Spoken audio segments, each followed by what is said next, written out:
Now, just when it seemed safe to be flying again, another cloud of volcanic ash from Iceland is bringing flights in some parts of Europe to a halt. The Irish and British authorities have imposed flight restrictions. Journeys into and out of Ireland, Northern Ireland and some islands in Scotland have all been suspended, though the Irish aviation authorities do say they are preparing to reopen their airspace at 1200 GMT.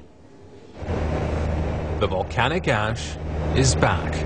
A fresh plume of gritty smoke is drifting south from the same Icelandic volcano that wreaked havoc to European air travel in April.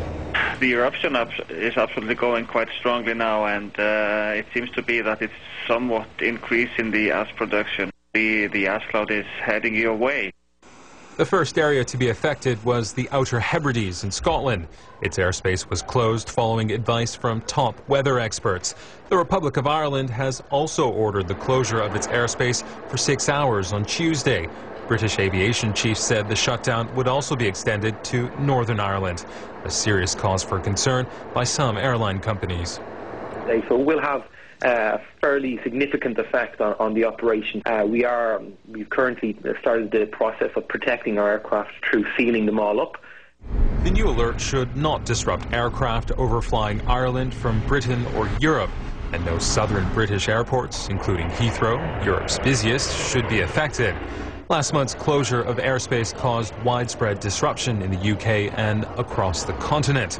More than 100,000 flights to, from and within Europe are said to have been cancelled between April 15th and 21st, preventing an estimated 10 million passengers from travelling.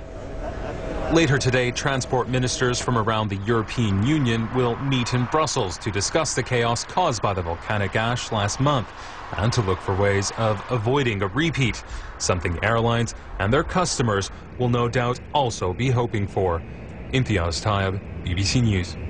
Right, we're going to gauge the ramifications of this latest volcanic cloud because we can go to Belfast. Our correspondent Mark Simpson's there. Then we'll go over to Brussels to speak to Dominic Hughes about the transport ministers who are meeting. But Mark, first of all, I guess, well, I can see from behind you, nothing happening. Yeah, the picture tells its own story, and it's a case of here we go again in Belfast. This airport, like many others in the UK, ground to a complete halt last month. People thought it was a one-off, but the volcanic ash is back, it seems, up there in the skies. But the news within the last hour from Dublin that Irish airspace in the Irish Republic will reopen in 4 hours' time has given hope to airports here in Northern Ireland that same will apply here. We'll just have to wait another couple of hours, and it's a very frustrating time for all the passengers here. Yeah, I just wondered about the passengers, Mark. I mean, when this happens the first time, often there's a lot of readiness to accept that these things happen. When it happens a second time, people sometimes aren't quite so patient.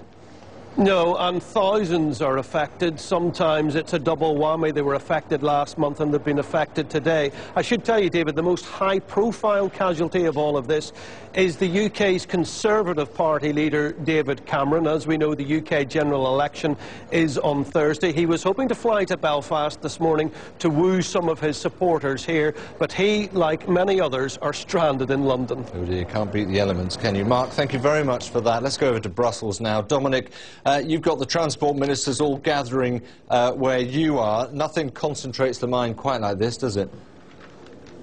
No, that's right. Yesterday, the Transport Commissioner, Siim Kallas, issued a statement, a press release, talking about this meeting here today. He said, we don't know when the ash cloud could strike next. It could be next month or it could be in 50 years' time. I don't think he was expecting to be the next day.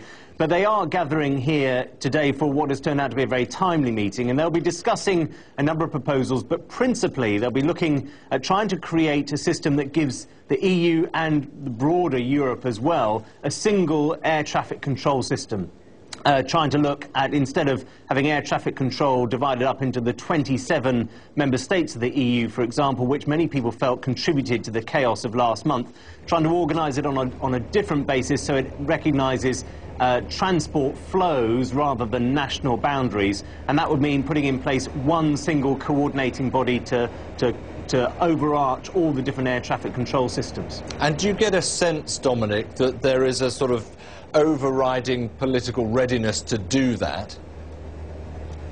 I think there is, because this idea has been around in one shape or another for about 2 decades, and it's had very strong backing from the airline industry, who say simply just having to deal with 27 different air traffic controls means they have to zigzag through European airspace. That costs them a lot of extra fuel, for example.